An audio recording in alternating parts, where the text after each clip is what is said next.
Alright folks, that's going to do it for this week. For fear of running into overtime, I'm already at about 5 hours, unfortunately, so I've kind of broken my own rule of not recording over the amount of time that we would get for class, but covering as much as I can in the amount of time given, because obviously since we're going to be moving back in person at some point, I don't know if it's next semester or if it's next year yet. You know, email my boss. I think he might know more than me. I don't know what the takeaway is for that. But that's kind of how we're going to go forward starting next week. One thing that I have not covered is I mentioned that you guys or to you guys and gals that I was going to showcase a way to get the height maps working inside of UE5. I'm going to have to push that over to the office hour. I think it's going to be useful. There are two methods that I'm familiar with, and a third method that I'm not super familiar with, using a runtime virtual texture, and apparently a cat.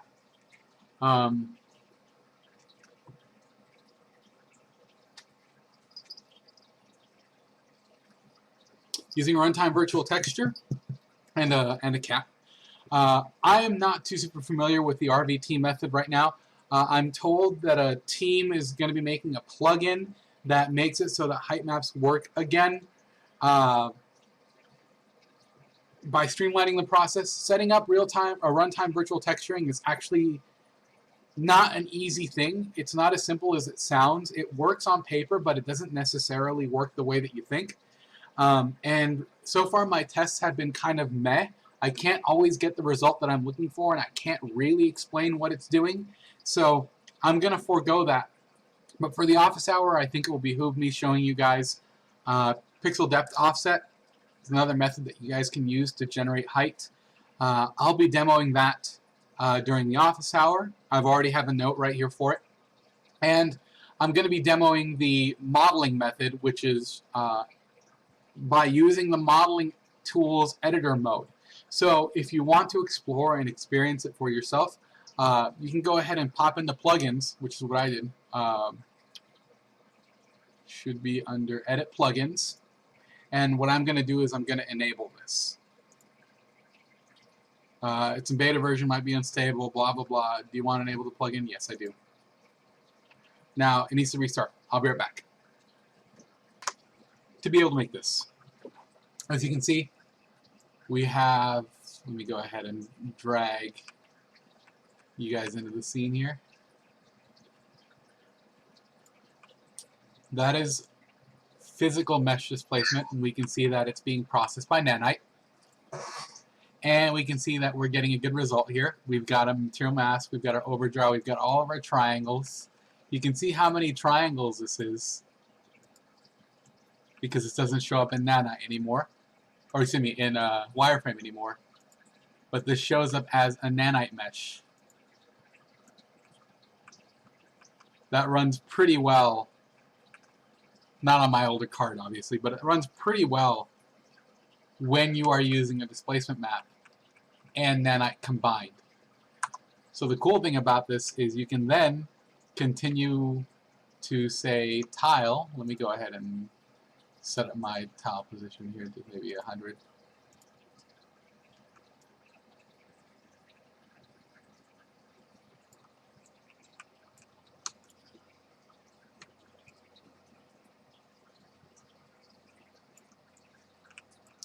And we can go ahead and show the nanite visualization. And we can see how nanite is being calculated and how those clusters are working to our advantage to kind of build our nanite mesh for us. So I'll talk a little bit more about that during the office hour. The cut is intentional to kind of showcase that you can build something like this relatively quickly. And if you noticed, I did this using the modeling mode. Now you can do this in a modeling program as well, but it was a lot easier for me to remesh this in the engine, and then once I remeshed this in the engine, I was able to double check what this looks like here. My triangle, come on.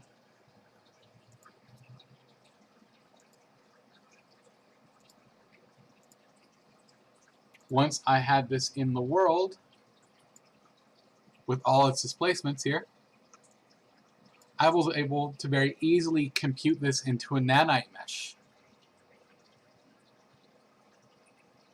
Doesn't have any collision, unfortunately.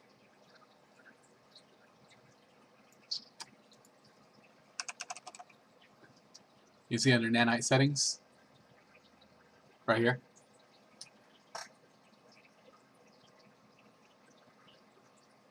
Now, I usually just leave the default for now because there's no guidance on which method works the best. But you can see how well nanite is kind of operating for us. So using the modeling toolkit, you guys see that it's available up at the top now that I have it enabled by enabling it over here in the plugins. I was able to use my height map to deform the mesh. So instead of getting, say, let me make sure I'm doing this correctly. Let me make another one of these. Let me bump that down. I'm going to make another material instance here for my lava.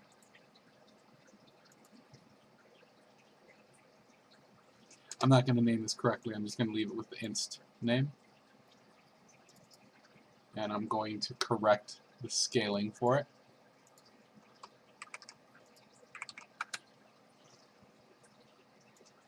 Save that. Between, say, that and something that looks like this.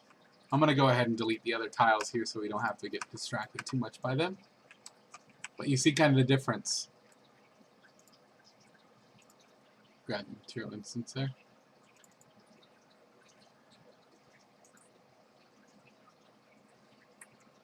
Let me change the material here. Give it a sec to process. Let's see if nanite will actually work with it. And set the other one.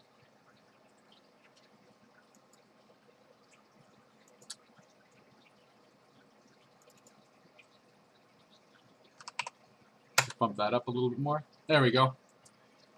So we see that with a little bit of nanite work, a little bit of understanding of how displacement works, and understanding how this can essentially streamline your workflow so that you're able to make obscenely, irresponsibly dense meshes, but also contain that to a procedural nanite cluster.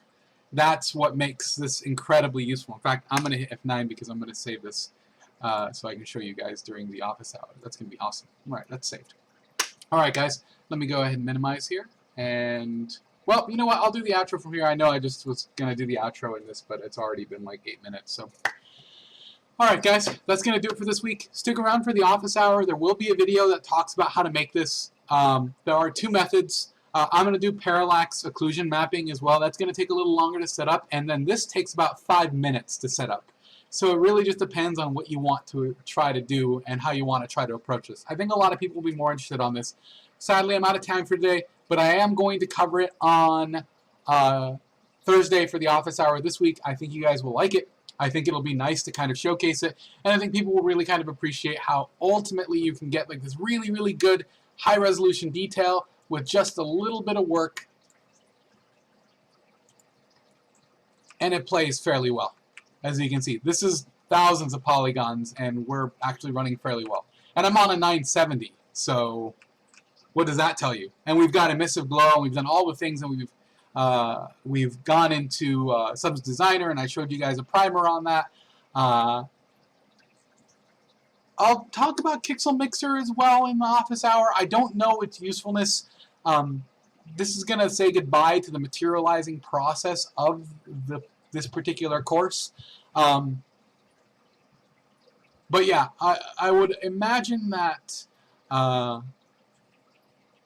you guys would probably appreciate like a more wider expansion on this, but we'll do a little bit more about that on Thursday during the office hour. There'll be a recording so you guys can check in on it.